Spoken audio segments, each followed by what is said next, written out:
আজকের প্রসঙ্গ শ্রী শ্রী ওয়াকারানন্দ প্রভুপাদ। এই নাম কেন দিলাম আসেন সে আলাপটা করি। এই শ্রী শ্রী ওয়াকারানন্দ প্রভুপাদ মনে হয় জিন্দেগির ভালো হবে না, মাসুদ ভালো হবে, উই ভালো হবে না। প্রভুপাদ কেন করছি? কারণ উই যা কাজ করিচ্ছে তাতে ও এটা ছাড়া আর কোনো কিছু কওয়া উচিত হবে না। ওয়াকারানন্দ প্রভুপাদ বাংলাদেশে ইন্ডিয়ার মূল চালিকা শক্তি হয়ে উঠছে, তার উপরে ভর করিছে ইন্ডিয়া। সে এখন ইন্ডিয়ার মূল প্লেয়ার বাংলাদেশে, তার উপরে ভর করিয়া ইন্ডিয়া কিছু করবে পারবে কিনা সেটা অন্য আলাপ, আমি আসিচ্ছি সে আলাপে। তার আগে দেখে নিই কেন আমি তারে প্রভুপাদ কইছি। ওয়াকারানন্দ গেছে রাশিয়ায়, তারপরে ক্রোয়েশিয়ায়। জানুয়ারিতে রাশিয়ান রাষ্ট্রদূত দেখা করেছিল, তাই গেছে রাশিয়ায়। রাশিয়া কেন কেন আমরা হিন্দুস্তান টাইমসের শিরোনাম দেখি, লিখেছে হিন্দুস্তান টাইমস, অভ্যুত্থানের জল্পনার মধ্যে ভারতের বন্ধু দেশে বাংলাদেশি সেনাপ্রধান করলেন কাজ। এই কথার মধ্যে সবকিছু কয়া দিছে। তাহলে কি কাজ করতে গেছে ওইটি? আপনি যখন কারোর সাথে ঘুটু করতে যাবেন না, তখন তৃতীয় একটা দেশে যাবেন। এই তৃতীয় দেশটা হইতেছে রাশিয়ায়। এই রাশিয়ায় গিয়া সে ইন্ডিয়ার পানি পড়া নিয়ে আসিছে। আইসে সে দেখাইতে গেছে যে দেখো দেখো দেখো, বাংলাদেশে ইন্ডিয়ার সিফল সালার এখন আমি ওয়াকারানন্দ প্রভুপাদ, আমার এখন সাপ দেখবা বুঝছাও। গেছে বৌদ্ধ বিহারে, দেখেছেন হিন্দুস্তান টাইমস কি নিউজ করলো এবার দেখেন। বাংলাদেশ ভাগের কথা উঠতেই এবার মৌলবাদীদের কড়া বার্তা সেনা প্রধানের। ওয়াকার বললেন, দেখেছাও। এরপরে কুটি গেল, এরপরে গেল পয়লা বৈশাখ করতে ঢাকেশ্বরী মন্দিরে। আর পাশে কে? এডিটর সাহেব দেখান, এই কিরে এই কিরে কিরে সন্তোষ শর্মা। হ্যাঁ সন্তোষ শর্মা বাংলাদেশের রয়ের এক নাম্বার লোক। বাংলাদেশে আলেমদের ইন্টারোগেশনের টাইমে হাজির থাকতো এই সন্তোষ শর্মা। শোনেন হারুন ইজাহারের কণ্ঠে। একটা নাম আমি বলতে চাই, আপনাদের সকলকে চিহ্নিত করে দিতে চাই। সে হচ্ছে এই একটা পত্রিকা ইদানিং খুব দেখা যায়, কালবেলা পত্রিকার সম্পাদক সন্তোষ শর্মা। সে সরাসরি ওই বিদেশি এক কান্ট্রির ম্যানেজারের পক্ষ থেকে, স্টেশন ম্যানেজারের পক্ষ থেকে সে সরাসরি আমাকে রিমান্ডে নির্যাতন করেছিল। সেজন্য ওই কালবেলা পত্রিকার সম্পাদক সন্তোষ এর বিরুদ্ধে শর্মা, ওর বিরুদ্ধে মামলা হতে হবে। এবং সে কিন্তু নিজেকে অনেক বিভিন্ন আড়াল দিয়ে সে নিজেকে আড়াল করার চেষ্টা করেছে। এরাই কিন্তু আমাদের এই রাষ্ট্রকে সর্বদিক থেকে এনে ধ্বংস করেছেন। এরপর 21 টিভির নিউজ দেখেন। আর সন্তোষ শর্মা এখন তিনি দৈনিক কালবেলার সম্পাদক ও প্রকাশক, কাজ করেছেন শক্তি নামের পত্রিকায়। সাপ্তাহিক সুগন্ধার মালিক ছিলেন সন্তোষ শর্মা, হয়েছিলেন দৈনিক আমাদের সময় পত্রিকার ব্যবস্থাপনা সম্পাদকও। দেশে পূজা উদযাপন পরিষদের কেন্দ্রীয় কমিটির সাধারণ সম্পাদকও তিনি।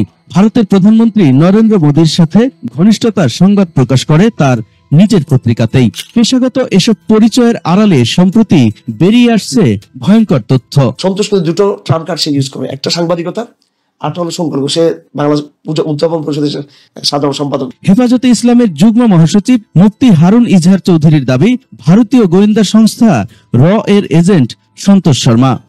এইটা সাহেব এবার আর ওর আসল প্রভু মোদির সাথে ছবিটা দেখান। এইবার আমাদের প্রিয় সালাউদ্দিন সাহেবের সাথে দেখান, ভিডিওটা দেখান না। দেখেছেন মালটা? এইবার সব হিসাব মিলিছে, খাপে খাপ মমতাজের বাপের মতো মিলে গেল। তার মানে এইটার পিছনে একটা বিশাল পরিকল্পনা আছে ওয়াকারের এই ভিজিটের পিছনে। আমরা একে একে দেখব ওয়াকারুজ্জামান কেমনে ওয়াকারানন্দ প্রভুপাদ হইয়া উঠলো, সেই জার্নিটা আমরা এক্ষুনি একটু দেখি। ওয়াকারের সাথে তো ইন্ডিয়ার পররাষ্ট্র সচিব ক্যান্টনমেন্টে গিয়ে দেখা করেছিল, তাই না? সেনা প্রধান তো সারাক্ষণ নাকি কথা কইতেছিল নতুন সরকার তৈরির সময় ভারতের সেনা প্রধানের সাথে, তাই না?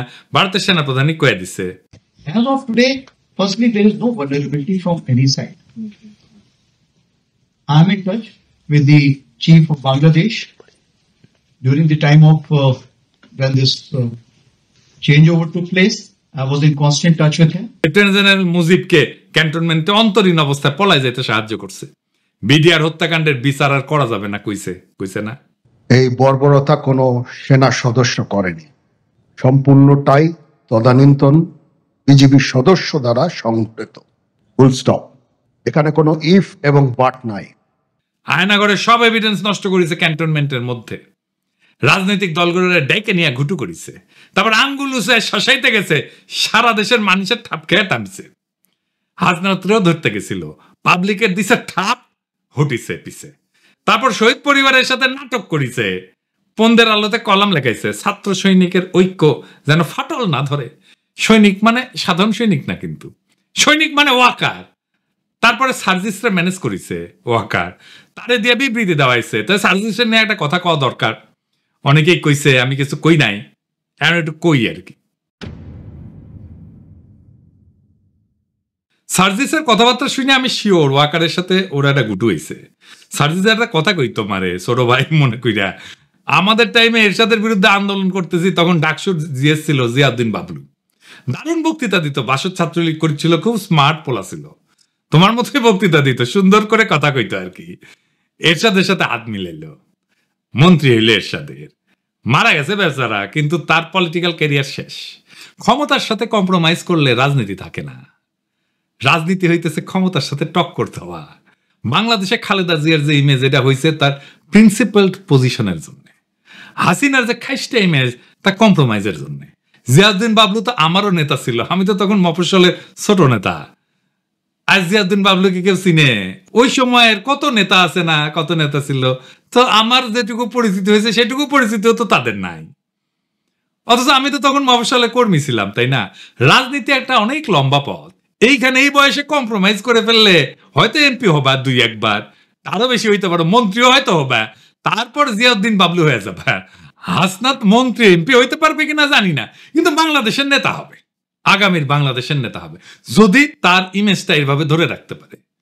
মার্চ ফর গাজায় হাসনাত যে মিছিল করিচ্ছেন না, ওর পাশের জায়গাটা তো তোমার হইতে পারতো সার্জিস, হয় নাই? ওই জায়গাটা রাজনীতির। আর ওয়াকার আনন্দ বহুপাদের সাথে যে কোনো কথাবার্তা নেগোসিয়েশন সব প্রাসাদ ষড়যন্ত্র, ওইখানে রাজনীতি থাকে না। যাই হোক, এই যে ওয়াকার এইসব করিচ্ছে, কেন করিচ্ছে, কিভাবে শুরু হইল এটা? বিক্রম মিশ্র এসে তার সাথে মিটিং করলো। আসছিল বিক্রম মিশ্র বাংলাদেশে, তারপরে হাওয়া, ওর খোঁজ পাওয়া যাচ্ছে না কয়েক ঘন্টা। তারপরে দেখা গেল ওয়াকারের সাথে মিটিং করেছে, এবং এই মিটিং কোনো শিডিউলে করা মিটিং না, কোনো আগে থেকে ঠিক করা মিটিং না, হুট করে মিটিংটা কইরা চলে গেল। তারপরে খালেদা জিয়ার সাথে দেখা করলো ওয়াকার। এটাই হইতেছে মূল খেলা ঘুরানোর ইভেন্ট। এইখানে ওয়াকার, বিএনপি আর ইন্ডিয়া তিনজন এক লাইনে আসে। ওয়াকার হইয়া ওঠে বাংলাদেশে ইন্ডিয়ার পিভট। মানে সাইকেলের চাকা দেখেছেন না তো, সাইকেলের চাকার স্পোক গুলা যে লেগে থাকে যে মাঝখানে, ওই যে ইয়ের কাছে, ওই গোল ইয়ের কাছে, ওটাই হইতেছে পিভট, বুঝছাও? তো বিএনপি তো এইটা পিভট হয়ে উঠছে ওয়াকার। বিএনপি ৭২-এর সংবিধান, মুক্তিযুদ্ধের চেতনার, অসাম্প্রদায়িকতার, আওয়ামী লীগ ন্যারেটিভ গুলো বলতে শুরু করছে না তারপর থেকে। তারপরে ওয়াকারের পৌরুষ জায়গা ওঠে, সে হারকুলিস হইতেছে, রাওয়া ক্লাবে আঙ্গুল উঁচায় দাবরানি দেওয়ার চেষ্টা করে। ওই দাবরানি আমি একা দাঁড়ায় চ্যালেঞ্জ করেছিলাম। আমি বলেছিলাম ওই আঙ্গুল আমরা চিনি, নামায় কথা বলো ওয়াকার। তারপরে তো হাসনাতের ঘটনা ঘটলো। আমরা যখন পাল্টা দাবরানি দিলাম, তখন তারেক রহমান ওয়াকারের পিছে দাঁড়াইলো, বলল সেনাবাহিনীকে বিতর্কিত করার চেষ্টা হচ্ছে।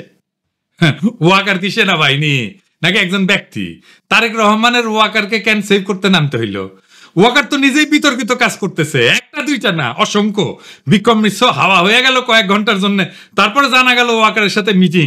একটা রেসপন্সিবল রাজনৈতিক দল হিসেবে তো তারেক রহমানের ওয়াকারকে প্রশ্ন করা উচিত ছিল, বিক্রম মিশ্রের সাথে কি আলাপ, কি কথা তাহার শোনে। এই মিটিং তো শিডিউলের বাইরে ছিল। শয়তানির পর শয়তানি করে যাবে, কিছু কওয়া যাবে না, বললেই সেটা সেনাবাহিনীর বিতর্কিত করার চেষ্টা হবে। বাহ, খুব মজা। আমি যার আমি করবো, আমাকে কেউ কিছু কইতে পারবে না। কি চমৎকার ইন্ডেমনিটি। যাই হোক, ওয়াকারকে দিয়া ইন্ডিয়া কি অ্যাচিভ করাইতে চায়? প্রথম, হাসিনার বিচার যেন বন্ধ করতে পারে। ২ নাম্বার, আওয়ামী লীগকে যেন নির্বাচন করতে দেওয়া হয়, সেজন্য ওয়াকার ইনক্লুসিভ নির্বাচনের কথা কয়। ৩ নাম্বার, আওয়ামী লীগ যেন পুনর্বাসিত হয়। এই জন্য ওয়াকার যত নড়াচড়া করবে, ততই রাজপথে আওয়ামী লীগের মিছিল বেরোবে, বড় হইতে থাকবে এই মিছিল। এর ওর বাসায় যে আগুন দেবে। আর ফাইনালি আওয়ামী লীগকে যদি ফেরানো নাই যায়, তাইলে আওয়ামী লীগ ইন্ডিয়ার হইয়া যে রোলটা প্লে করেছিল, সেটা যেন বিএনপি করে। আবার যেন ইন্ডিয়ান রাজত্ব কায়েম হয় বাংলাদেশে। তো ওয়াকার করে দিয়া কি আবার রাজত্ব কায়েম করতে পারবে ইন্ডিয়া? স্বপ্নে পারতে পারে, স্বপ্নে তো কত কিছুই খাওয়া যায়। 1/11 আমেরিকায় কু করাইছিল না, তারপরে বাংলাদেশকে তুলে দিছিল ইন্ডিয়ার হাতে। ইন্ডিয়ার নিজের একার কিন্তু হ্যাডম হয় নাই বাংলাদেশের উপরে দখলদারি কায়েম করার। ইন্ডিয়ার বাপেরও সাধ্য নাই বাংলাদেশে আবার দখলদারি কায়েম করে, বরং ওয়াকার, বিএনপি আর ইন্ডিয়ার এই অশুভ মৈত্রী পরাজিত হবে। এটাই ইতিহাসের নিয়তি। বাংলাদেশে এক গুরুত্বপূর্ণ সন্ধিক্ষণে দাঁড়ায় আছে। জুলাই বিপ্লবের পর প্রফেসর ইউনূস যে সরকার পরিচালনার দায়িত্ব দেওয়া হয়েছে, তা শুধু নির্বাচন আয়োজনের জন্য না, বরং দীর্ঘদিনের দুর্নীতিগ্রস্ত রাজনৈতিক এবং প্রশাসনিক কাঠামো সংস্কারের জন্য। টাইম ম্যাগাজিন তার দুনিয়ার সবচাইতে প্রভাবশালী ব্যক্তিত্ব বলে স্বীকৃতি দিছে। এই মানুষটার লিডারশিপে আমরা সমস্ত ষড়যন্ত্রের জাল ছিন্ন করে আগায় যাব। এই সময়টা একটা বিরল সুযোগ আমাদের রাষ্ট্রকে পুনর্গঠন করার। কিন্তু এই রাজনৈতিক দলগুলা প্রয়োজনে সময় দিচ্ছে না, সাহায্য করতেছে না, তড়িঘড়ি করে নির্বাচন নির্বাচন নির্বাচন কইরা মাথা খারাপ করে দিছে। এই তড়িঘড়ির নির্বাচন করলে আগের যে সিস্টেম ছিল সেটাই থাকবে, কিছুই বদলাবে না। আবার ফিরে আসবে সেই ফ্যাসিবাদ, আবার ফিরে আসবে সেই স্বৈরাচার। বারবার দেখতেছেন না, বারবার রক্ত দেওয়া লাগতেছে, বারবার লড়াই সংগ্রাম করতে হচ্ছে, ওই একই জিনিস আবারও থাকবে যদি আমরা এবার কিছু করতে না পারি। তাই এখন এই সিস্টেম, এই ব্যবস্থা পরিবর্তনের সময় শুধু নেতৃত্বের পরিবর্তন না, ইতিহাসের প্রত্যেকটা বাঁকে আমরা দেখছি যখন দেশপ্রেমিক জনতা একত্র হয় তখন কোনো ষড়যন্ত্রই টেকে না, কোনো চক্রান্তই সফল হয় না। ওয়াকার, বিএনপি বা ইন্ডিয়া যেই হোক, যদি তারা জাতির স্বপ্ন, শহীদের আত্মত্যাগ আর জনগণের আশা আকাঙ্ক্ষার সাথে সংঘাতে আসে, তাহলে ইতিহাস তাদের জায়গা করে দেবে ব্যর্থতা আর তিরস্কারের পাতায়। সামনে অন্ধকার আছে, কিন্তু আলোও কাছেই। প্রয়োজন শুধু দিক ঠিক করা আর পা বাড়ানো। আমরা অবিচল ভাবে সেই পথে আগায় যাব, কেউ আমাদের রুখতে পারবে না। নতুন বাংলাদেশ আমরা গড়বই, দ্বিতীয় স্বাধীনতাকে আমরা পরাজিত হতে দেব না। ইনকিলাব।